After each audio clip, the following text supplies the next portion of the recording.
second place, go somewhere else.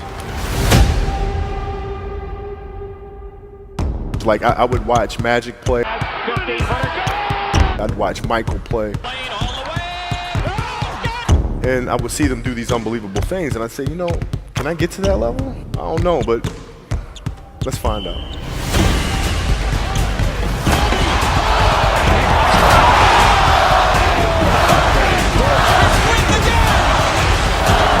That's why he's the best player in the game. Everything was done to try to learn how to become a better basketball player. Everything. And so when you have that point of view, then literally the world becomes your library to help you to become better at your craft. So because you know what you want, the world's giving you exactly the information you need to become better at it. Because you know what you're looking for. So many guys tell stories about your work ethic. Yeah. What was really your work ethic like, and for how long did you stay disciplined? Well, I mean, every day. I mean, since 20 years. I mean, it was an everyday process, and trying to figure out strengths and weaknesses. For example, jumping ability. Man, my vertical was a 40, it wasn't a 46 or a 45. My hands are big, but they're not massive. Right? So you got to figure out ways to strengthen them so your hands are strong enough to be able to palm a ball and do the things that you need to do. Quickness, I was quick, but not insanely quick. I was fast, but not ridiculously fast. Right? So I had to rely on skill a lot more. I had to rely on angles a lot more. I had to study the game a lot more. And but I enjoyed it though. So like from the time I can remember when I started watching the game, I studied the game, and it just never changed. It's a good separation for me, emotionally, to be able to put myself in a place where at practice or when I'm training or during games, I switch my mind to something else.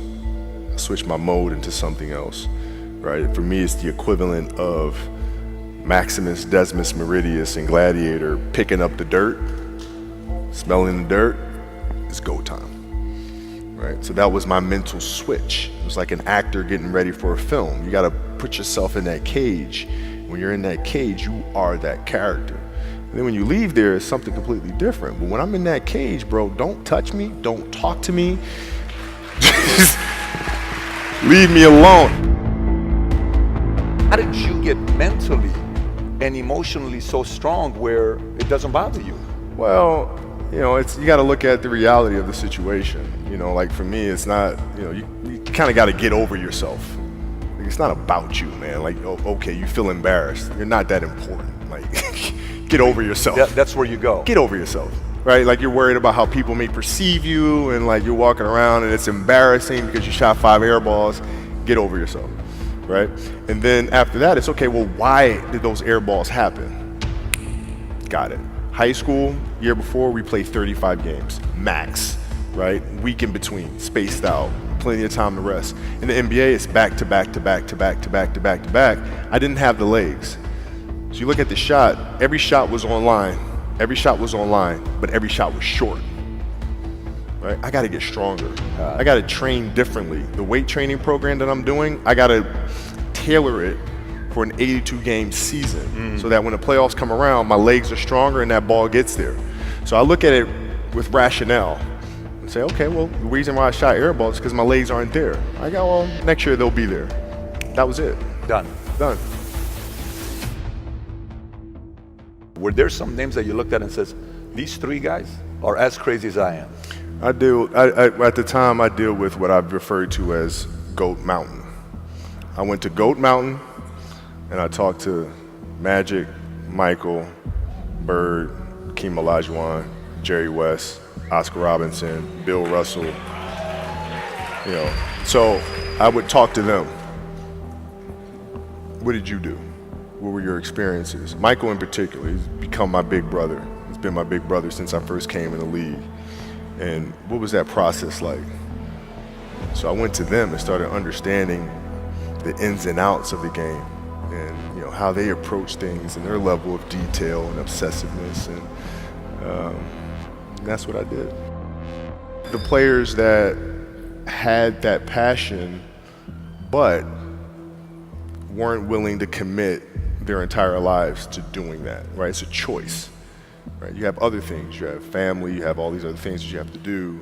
The game can't really be your #1 priority.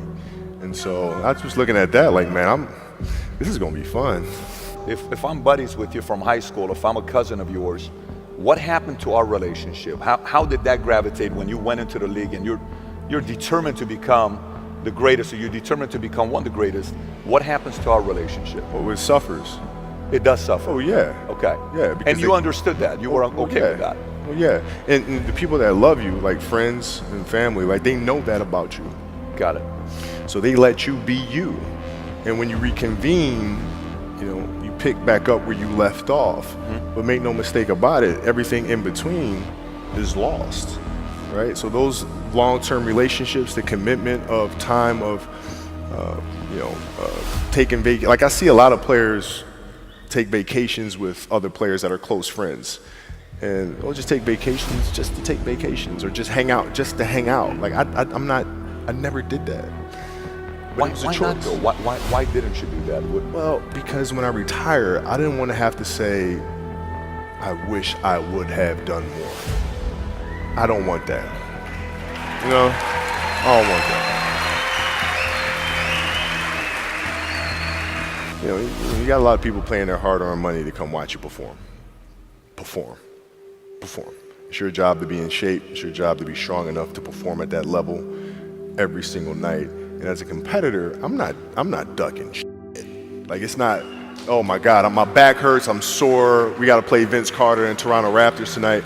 We actually had this happen. We had a game against Toronto in 2000, and Vince was tearing the league up. My back was jacked. But like the perception of that, like what? Kobe's missing the game against Toronto and Vince Carter because my back was really spasming. But people will be like, what? Oh, he's ducking Vince. Excuse me? No, I don't think so. So I would be in the layup line like, okay, there's a lot of days where you can rest and recover. Today ain't one of them. Your back can bother you any other day. That shit ain't bothering me today. Wow. He gonna have to see me today. Yeah. Amen. Yeah. If you're looking at a big investments you got to make, what is the decision-making process there? Do you call? Is there first you do your own research? You take this much time. You call an advisor. Is there a system you follow? It's pretty simple for me. It's do you understand the business? Is it a business that you can help in some form or fashion? What are the barriers of entry to that business? And then the entrepreneurs themselves, the company itself, right? Do they have a culture that you believe is sustainable? Are these leaders people that you believe in? Are they people that are obsessives?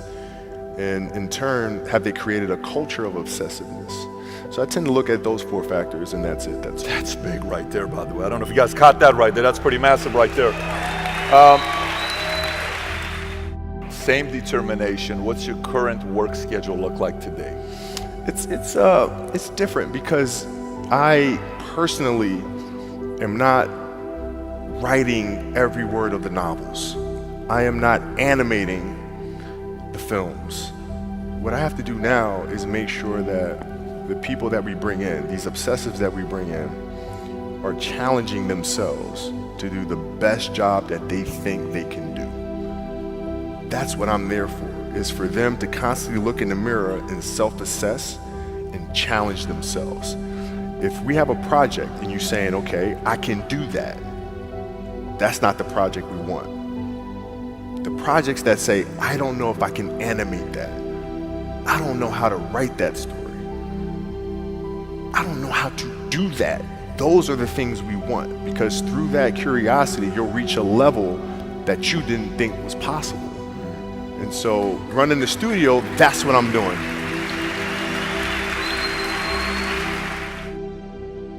You're playing against the Golden State Warriors. Score is 107-109. You guys are close to getting into the playoffs. You know exactly what happens in the game. You go up, you're about to take your shot, and then all of a sudden, boom, Achilles happens, right? He went and hit the free throws, and then you walked off the stage. Yeah. And you got the surgery done. when I went in the trainer's room, my kids are in there, and they're looking at you and stuff, and I'm looking at them, and I'm like, it's all right. Dad's gonna be all right. It'll be fine. It'll be all right. It'll be all right. It'll be all right. As a parent, you gotta set the example. You gotta set the example. This is another obstacle. This obstacle cannot define me. It's not gonna cripple me. It's not gonna be responsible for me stepping away for the game that I love. I'm gonna step away on my own terms. And that's when the decision was made that, you know what? I'm doing it. I'm doing it.